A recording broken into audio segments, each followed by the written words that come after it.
Voy a leer mucho hoy. Normalmente yo no leo, pero quiero que puedan percibir, y es de manera intencional que lo voy a hacer, el toque narrativo de lo que voy a estar compartiendo con ustedes.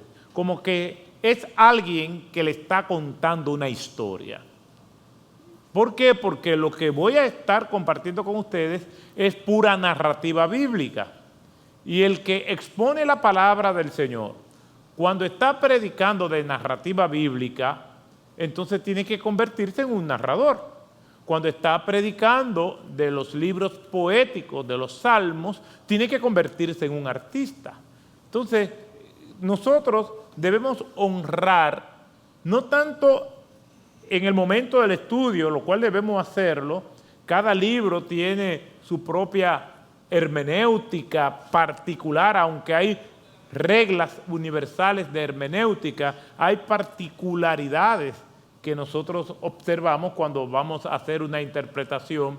Entonces debemos tomar en cuenta el género en el momento en que lo estudiamos, pero también en el momento y la forma en cómo nosotros lo comunicamos. Así que vamos a adentrarnos en este tema, que voy a comenzar con una introducción general temática. Y después nos vamos a ir, a partir del domingo que viene, a esos encuentros que yo voy a estar compartiendo con ustedes. Hay eventos, episodios, situaciones y momentos que nos dejan una marca y cambian nuestras vidas para siempre. Yo creo que todos nosotros estamos de acuerdo con eso. Hay episodios que nos han marcado. Y digo una marca, pero quizás son varias marcas. Y eso, pues, nos acompañará por el resto de la vida. No quiere decir que esas marcas sean buenas o malas, simplemente que nos marcan. No quiere decir que nos causen dolor, simplemente están ahí. Son cicatrices que nos recuerdan lo que pasó. A veces sí, las personas quedan atrapadas en ese evento y no lo superan nunca, y a eso se le llama trauma. Pero en este caso lo que estamos diciendo es que nosotros tenemos situaciones que nos marcan para siempre. Hay también conversaciones, algo que oímos o algo que vimos, que también producen lo mismo.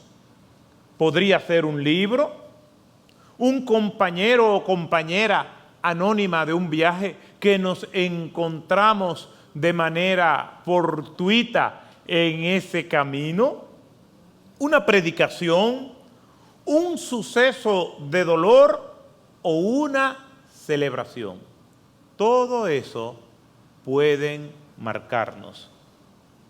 Lo cierto es que en nuestro caminar por este mundo hay lecciones aprendidas que están escritas con tintas indelebles en nuestros corazones. Experiencias que están grabadas en altos y bajos relieves en nuestras almas. El mundo en que vivimos también es impactado de igual manera por circunstancias que no olvidaremos. Guerras, desastres naturales, conflictos políticos, enfermedades que también dejan su impronta en todos los que vivimos en este planeta llamado Tierra. Y en el caso específico de estos momentos que estamos viviendo en la humanidad, después, muchos años más adelante, veremos personas decir: no, yo estaba vivo para la pandemia. No, yo recuerdo que eso fue antes de la pandemia por esto y esto. No, eso fue después de la pandemia. Porque se ha convertido este evento en una marca. Y en una marca global que marca, por supuesto, un antes y un después. Los más fuertes lo superarán. Los más débiles, tanto físicamente o económicamente o emocionalmente o espiritualmente, están luchando por permanecer.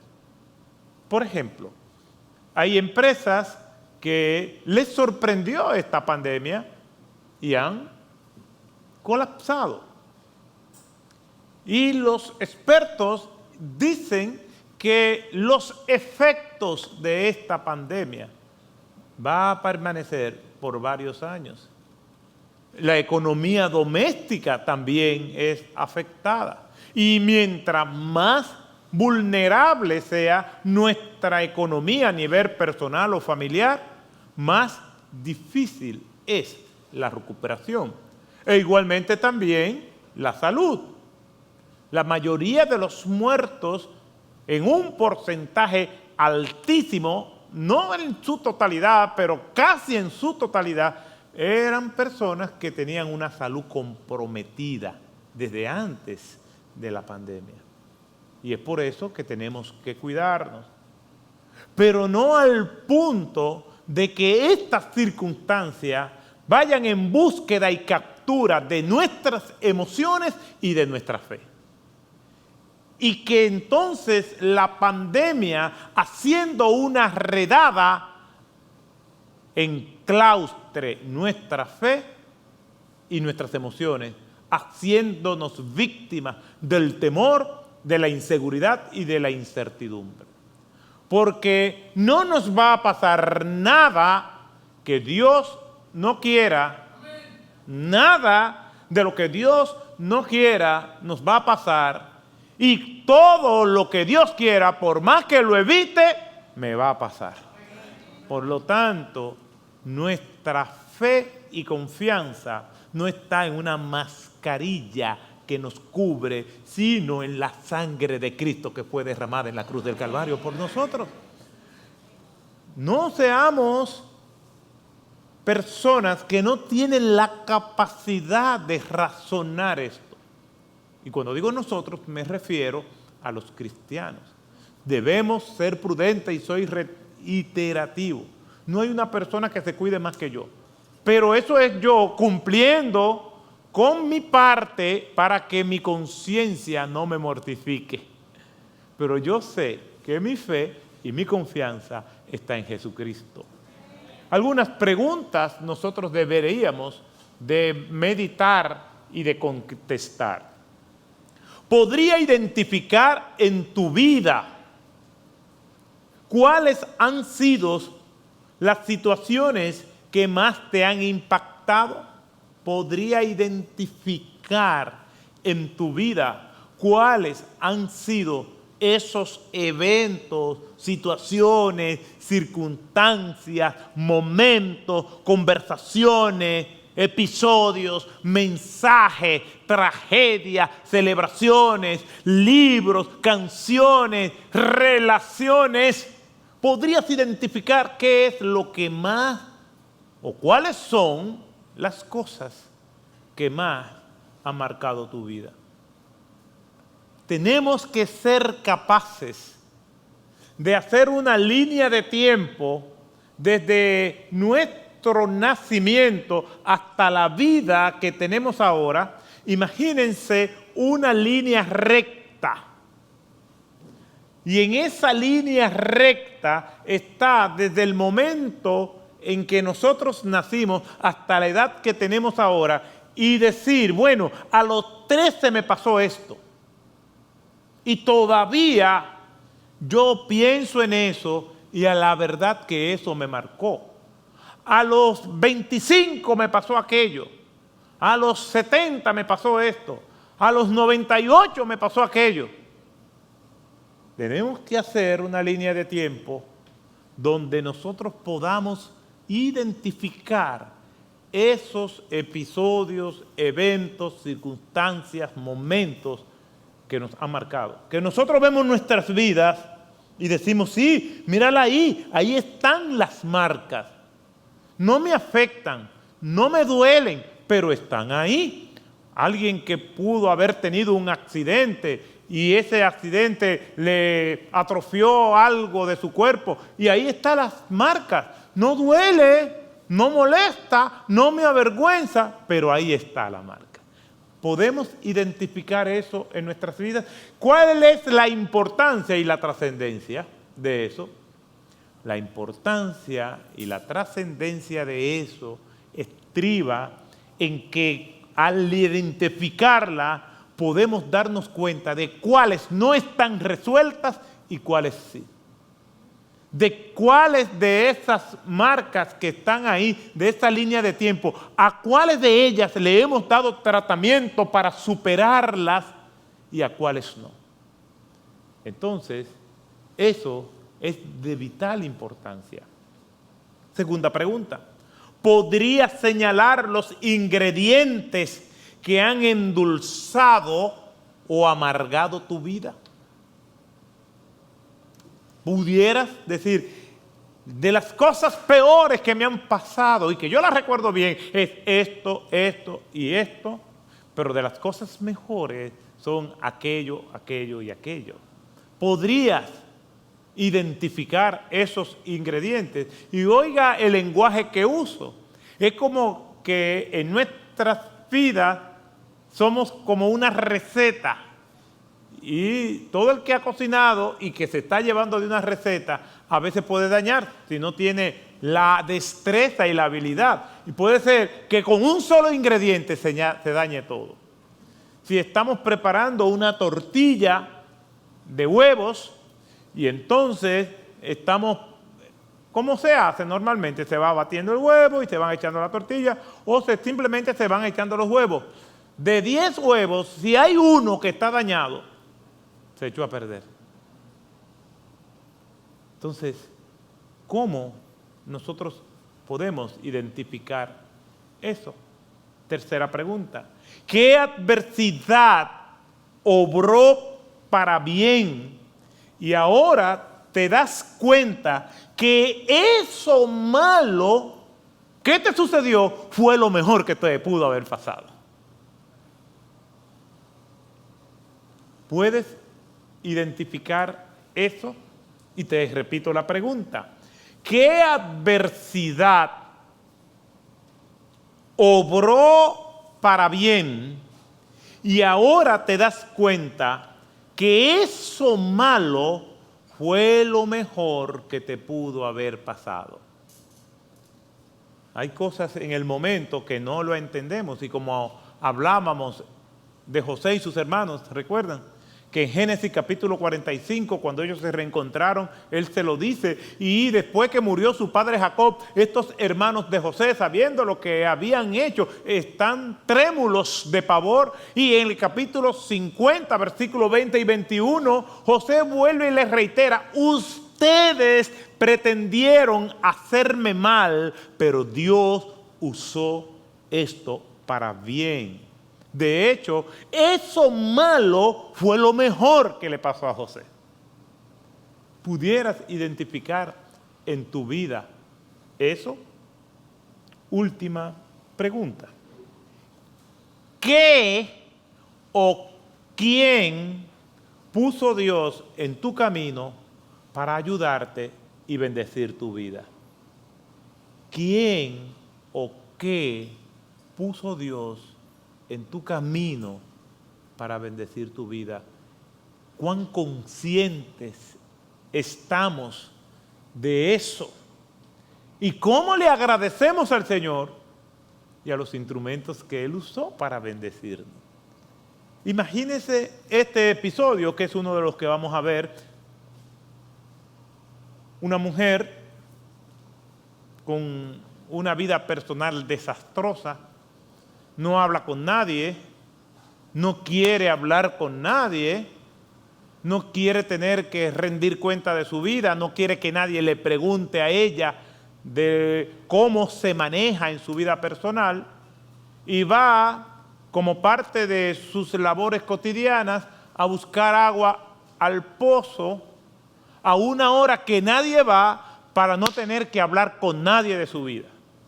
Y cuando llega se encuentra un forastero que no es de su ciudad, de su país, allí sentado en el pozo.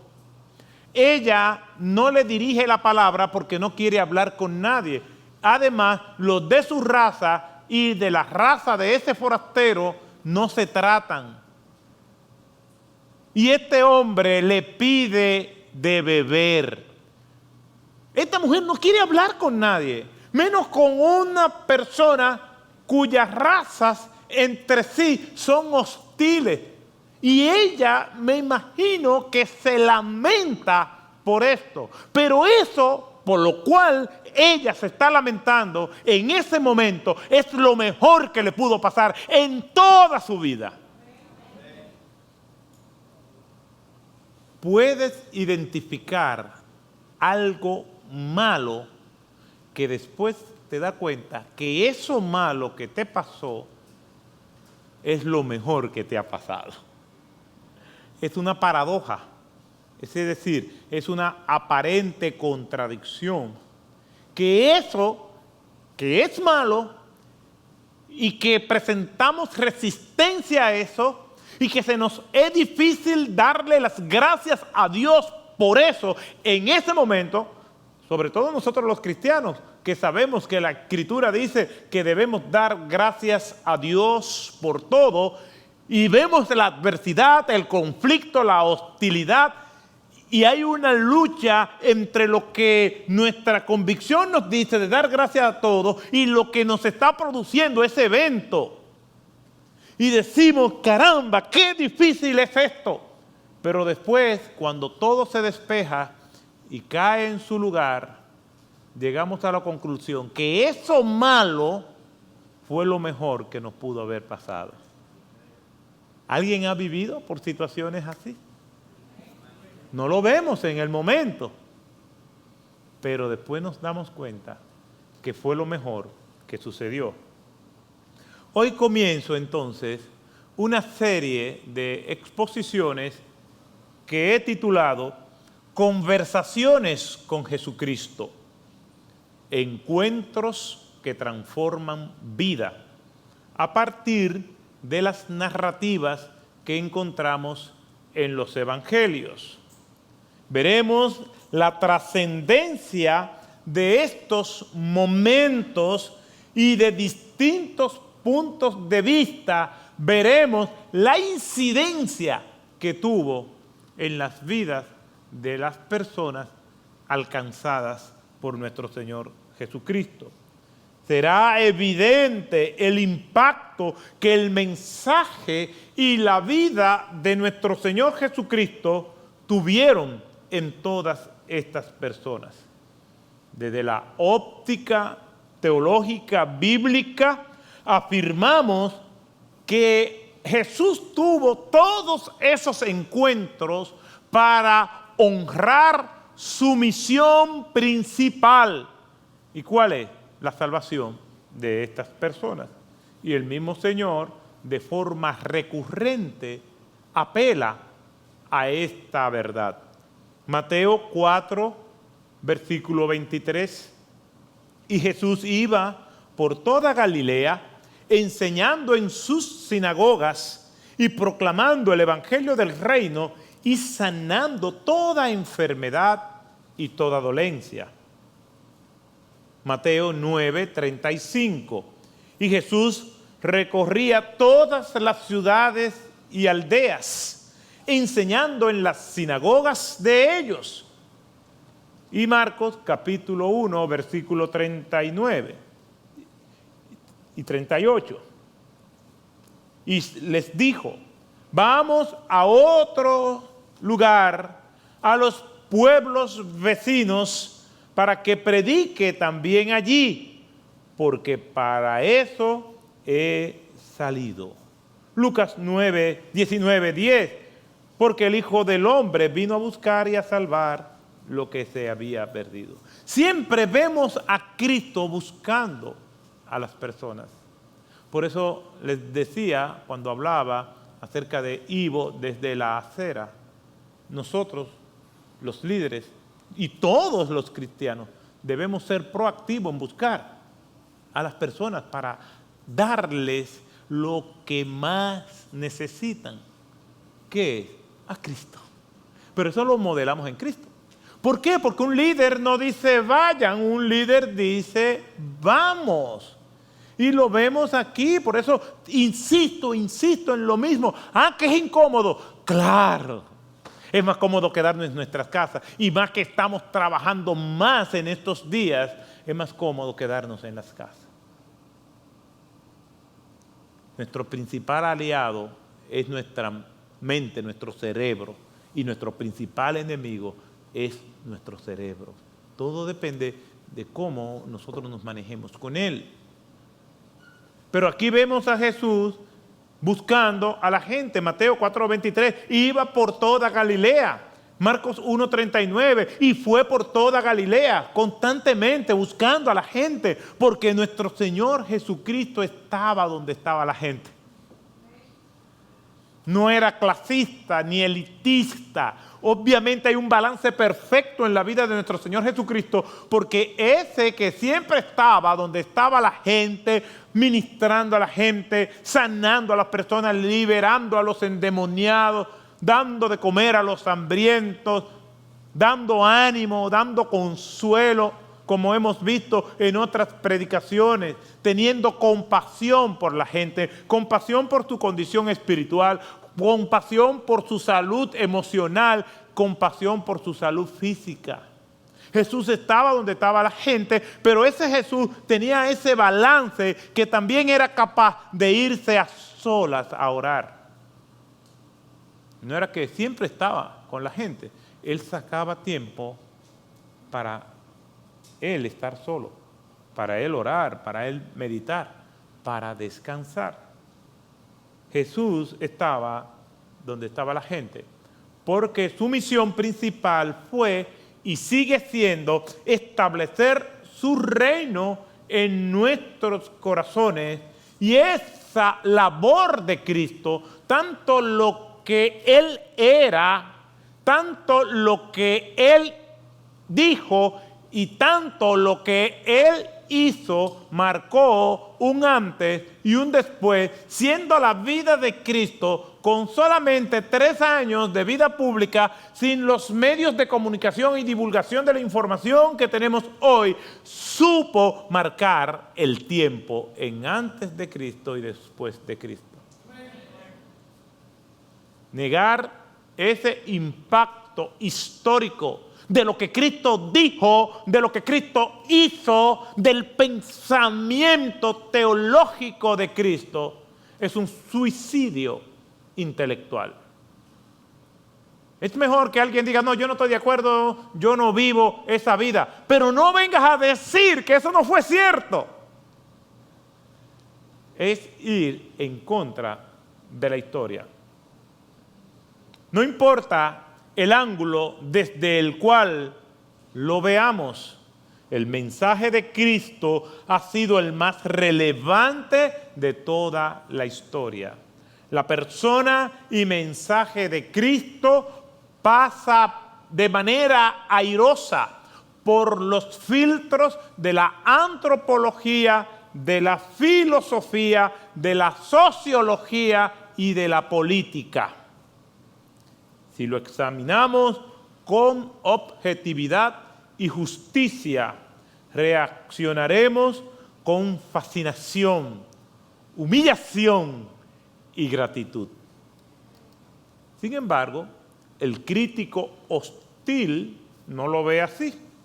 Y aunque no lo reconozcan, la historia del mundo es antes y después de Cristo, principalmente del mundo occidental. Dice el escritor, político y parlamentario español Gabriel Elorriaga lo siguiente, no es teólogo. La división de la historia, y lo cito, es antes y después de Cristo. Esto no es solo una fórmula asumida como un punto de referencia histórico, sino la consecuencia de una creencia de tan grandes repercusiones para el desarrollo de la humanidad que desbordan su propio marco confesional. Es decir, va más allá de lo que son fieles devotos de Cristo. Con relación a las otras religiones, el cristianismo y el mensaje de Cristo supuso algo distinto. ¿Y qué es? Es la única doctrina que parte de un ser que es Dios, que vino a la tierra sin intermediario, y es por eso que es una fe distinta a las demás. Cierro la cita. Y yo agrego, además, la fuerza de la fe está en el testimonio de las Escrituras y la vida que transforman a todos los que siguen sus preceptos. Ahí está.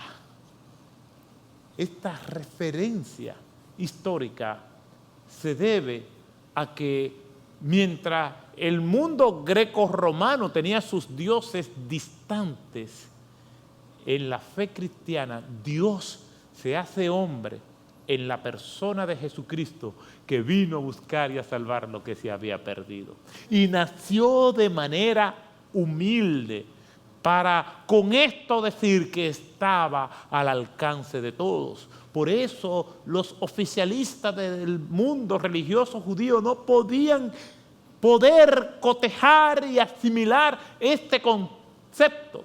Mientras ellos estaban en la cumbre de la pirámide social del mundo greco-romano, y allí estaban distantes del pueblo, si veían a un enfermo, entendían que este enfermo estaba siendo castigado por el Señor. Si veían a una persona pobre, la veían con desprecio. Si veían a un extranjero, se creían superiores a ellos. Si veían al huérfano y a la viuda, lo veían de una manera como seres humanos ínfimos. De hecho, un oficialista religioso judío, cuando oraba, decía: Señor, gracias por no haberme hecho esclavo, ni mujer ni extranjero. ¡Cuánta arrogancia!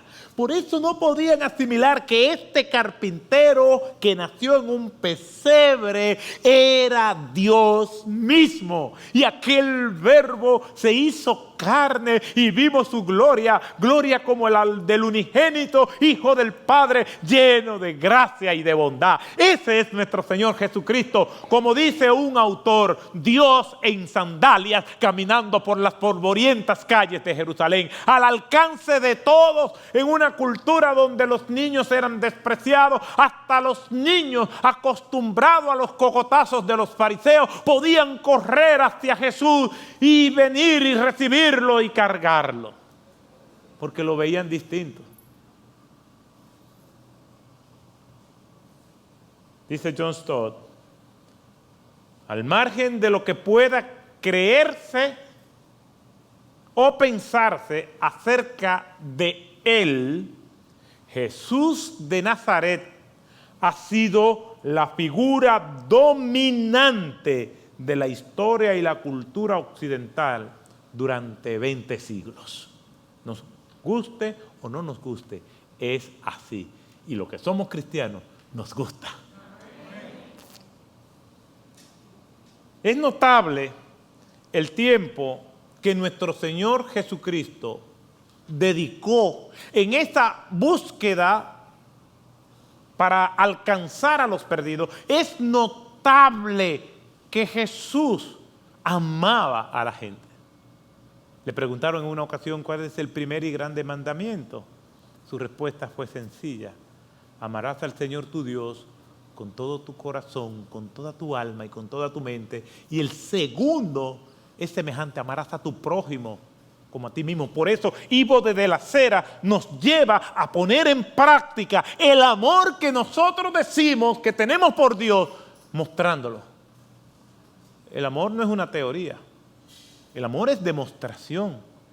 Si pudiera existir un amorímetro, es decir, algo que nos mida el amor, tenemos un termómetro cuando vamos a entrar y nos miden la temperatura. Y si tuviéramos un amorímetro, no nos dejáramos medir. Déjeme ver. Pero aquí dice que usted no está con la gente, que usted no llama a la gente, que usted no la visita. Déjame ponerlo en el modo de Dios, porque está porque este termómetro, este amorímetro, tiene un botoncito que dice amor a la gente, y cuando nos lo pegan ahí, dice que no, que está en el suelo, entonces da una descripción, una tecnología avanzadísima. Y entonces dice, no, pero usted no visita, usted no ora por sus hermanos, usted no ayuda, no comparte de sus recursos.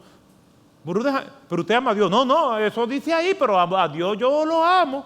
Bueno, vamos a ponérselo ahora el botoncito del lado de Dios. ¿Usted sabe lo que decimos? No, eso tiene que tener un error. Eso tiene que tener un problema. Porque yo no soy así. Es que esto no se equivoca porque eso tiene el wifi del cielo. Eso está conectado con un servidor que viene del cielo. Eso no tiene que ver con las distribuidoras de aquí ni los proveedores de servicios. El que ama a Dios, ama a la gente. Qué sabio es Dios. La Biblia dice, ¿cómo tú puedes decir que amas a Dios que no ha visto y aborrece a tu prójimo a quien ha visto? Y déjeme decirle, la palabra aborrecer puede ser traducida también como amar menos. Usted quizás no tiene animadversión hacia el prójimo, pero no se sacrifica por él y cae entonces en esta categoría. Es notable entonces el tiempo que Jesús le dedica a esto. Yo he estado en el Muro de las Lamentaciones 2 veces, allá en Jerusalén, y he estado como parte de los estudios yendo a lugares a examinar textos y pues tener una inmersión en ese mundo judío. Y a veces vamos a lugares históricos que hay que estudiar y analizar, y usted ve a un grupo de individuos estudiando la Torá, es decir, el Pentateuco, los 5 primeros libros de la Biblia, la ley, Génesis, Éxodo, Levítico, Número y Deuteronomio. Y usted lo ve, ese individuo, están en sitios públicos de accesos con permiso para ir a estudiar y hablar. Y estos individuos te miran y te miran mal, muchos de ellos, interrumpiendo mi estudio. Como que si esa es la vida. O sea, me miras mal cuando estás estudiando el manual del amor. ¿Cómo puedes estar estudiando el manual del amor y mirarme con desprecio? Se supone que eso que estás leyendo y al Dios al cual está clamando es para cambiar tu corazón de piedra por un corazón de carne, sensible. Por eso dice un himno que cantamos en Navidad, tú dejaste tu trono de gloria para venir aquí. Tú dejaste tu trono y corona por mí para venir a Belén a nacer. Eso es amor. Se dice que el presidente George Bush, hijo, se dice no, así fue, cuando las Torres Gemelas fueron derribadas el 11 de septiembre del 2001, una de las cosas que le dio más fortaleza a él fue que se apareció a la zona del desastre. Y yo no sé cuántos de ustedes recuerdan la noticia que se ve él caminando entre los escombros y abrazando a los bomberos. Todavía no había COVID-19. Y lo abrazaba y dio un discurso sin micrófono y sin nada ahí. Y su popularidad subió porque estuvo con la gente de ahí, diciéndole: yo soy el presidente, estoy aquí con ustedes. Le habló a la nación, pero antes de hablarle a la nación, fue y le habló a esos que estaban allí, como héroes. Y en un momento de mucha tensión y riesgo, caminó por donde estaban caminando aquellas personas, por donde había víctimas, por donde estaba en el mismo epicentro del desastre. Y eso, pues, cuando vino la reelección, ganó. Después vino otra tragedia a otra zona y fue un fenómeno natural y fue Katrina. Ya estaba en su segundo periodo, pero él nunca bajó a la zona de New Orleans. Lo más que hizo fue que vio desde el aire, paseándose por el avión presidencial, por la zona. Se midieron las popularidades del septiembre 11 y después, cuando Katrina, y en Katrina estaba abajo. Hay muchas preguntas que se hacen. Bueno, no vino porque ya no había otro periodo de reelección. No le importaba mucho, no sabemos. Lo que quiero decir es que el estar con la gente, amarlos, asistirle, tiene consecuencias. Y es en los momentos de adversidad donde se mide la calidad del liderazgo, nuestro amor. Lo fácil lo hace cualquiera. Como decía el Chavo, estudiando cualquiera pasa. Había un señor que tenía algunos problemitas. Era un hermano de aquí, de la iglesia. Algunos lo conocieron. Y un día yo llego aquí a la iglesia y lo veo que está en algo.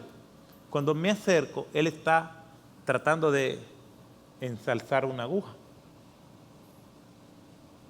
Pero estaba tratando de hacerlo por la punta.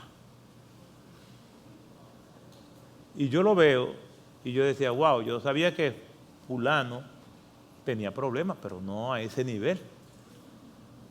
A partir de ahí comencé a respetarlo más.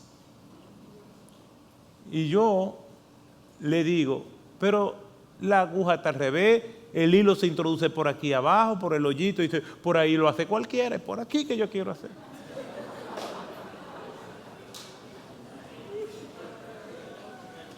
¿Usted me puede creer eso? Eso pasó. Él está con el Señor. Me imagino que tiene toda una eternidad para tratar de lograrlo.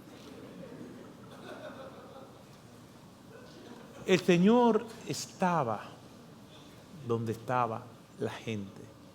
Y yo puedo contarle estas historias porque estoy con la gente.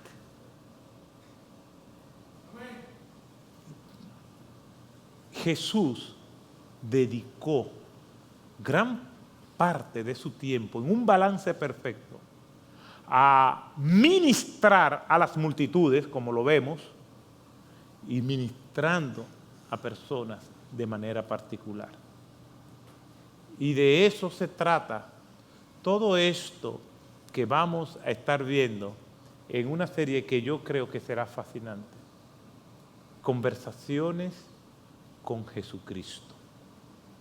El criterio usado para la selección de las historias, porque no vamos a ver todas, pero sí vamos a tomar como punto de referencia, como marco, como base, los evangelios. Vamos a extraer estos encuentros, estas historias, estas conversaciones que Jesús tuvo con los evangelios. Pero el criterio usado para usar para tener estas historias, para seleccionarla, tiene que haber algún criterio. ¿Por qué esta sí y aquella no? Bueno, el criterio seleccionado es que estaremos viendo lo que tiene que ver con el alcance y la diversidad de personas con las que Jesús estuvo en contacto y que está registrado. Por ejemplo, desde un aristócrata moralista hasta un harapiento perturbado mental. Las personas que se juntan con los aristócratas y los aristócratas mismos no se juntan con aquel tipo de personas. Y Jesús es así, se junta con todos. De hecho, entre los 12 discípulos, Jesús tiene a un Simón el Celote. ¿Lo han visto, verdad? En la lista de los discípulos. De los 12, hay uno que le dicen Simón el Celote. ¿Quiénes eran los celotes? Eran los grupos armados que estaban en contra de la ocupación romana. Eran los individuos que resistían a la ocupación romana mediante el uso de la fuerza, peleando, boicoteando, anarquizando, asesinando. Y uno de esos hombres, Jesús le predicó, se convirtió, pero todavía le decían Simón el Celote. Pero también tenía a un Mateo que era publicano. ¿Y qué era lo que era un publicano? Un cobrador de impuestos. ¿A favor de quién? Del Imperio Romano. Por lo tanto, como su dinero y su sustento venía de ahí, más lo que se buscaba, no era dominicano, era judío. Más lo que se buscaba, estaban a favor entonces de la ocupación romana. De hecho, ¿ustedes se acuerdan de Zaqueo? Zaqueo era tan ladrón que cuando se convirtió dijo, le voy a devolver 4 veces lo que me he robado. Fíjense si se robó mucho. Entonces, Jesús es capaz de tener a un rebelde, nacionalista, resistente, anarquista, violento en contra del Imperio Romano y otro a favor de la ocupación romana entre los 2 discípulos, entre sus discípulos. ¿Por qué? Porque este es nuestro Señor Jesucristo. Vino a buscar y a salvar lo que se había perdido. El único requisito para ser discípulo de Cristo es que estemos perdidos. Pero para tener ese beneficio, no es que simplemente Él nos salva por gracia, Dios es el que escoge para salvación, pero pone en nosotros una convicción de pecado por medio de su Espíritu Santo, donde me doy cuenta que no puedo vivir sin Él y vengo y le digo al Señor, perdona mis pecados, me arrepiento. Y si usted durante este tiempo de pandemia ha visto el horror de la muerte, imagínese que usted se fuera sin Cristo. Estos encuentros fue para salvar personas.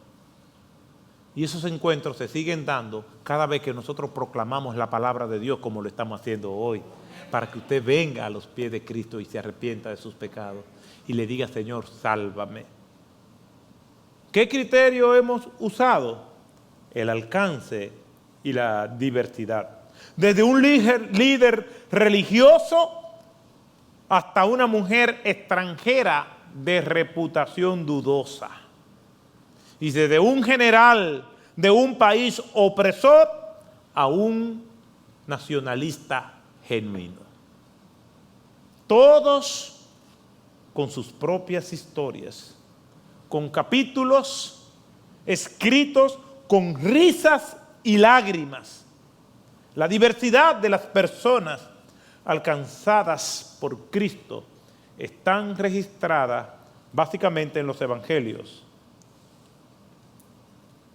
Y es acerca de ellos que vamos a estar haciendo estas meditaciones. Porque al hablar de ellos, estaremos hablando de nosotros mismos. Termino diciendo que conversaciones con Jesucristo es el encuentro que unos anhelan y otros eluden. Dialogar con Él puede ser trastornador o reparador. Todo depende de la reacción. El contenido de estas conversaciones tienen que ver contigo y conmigo, de tu vida y la mía, de lo que queremos hablar y de lo que queremos callar.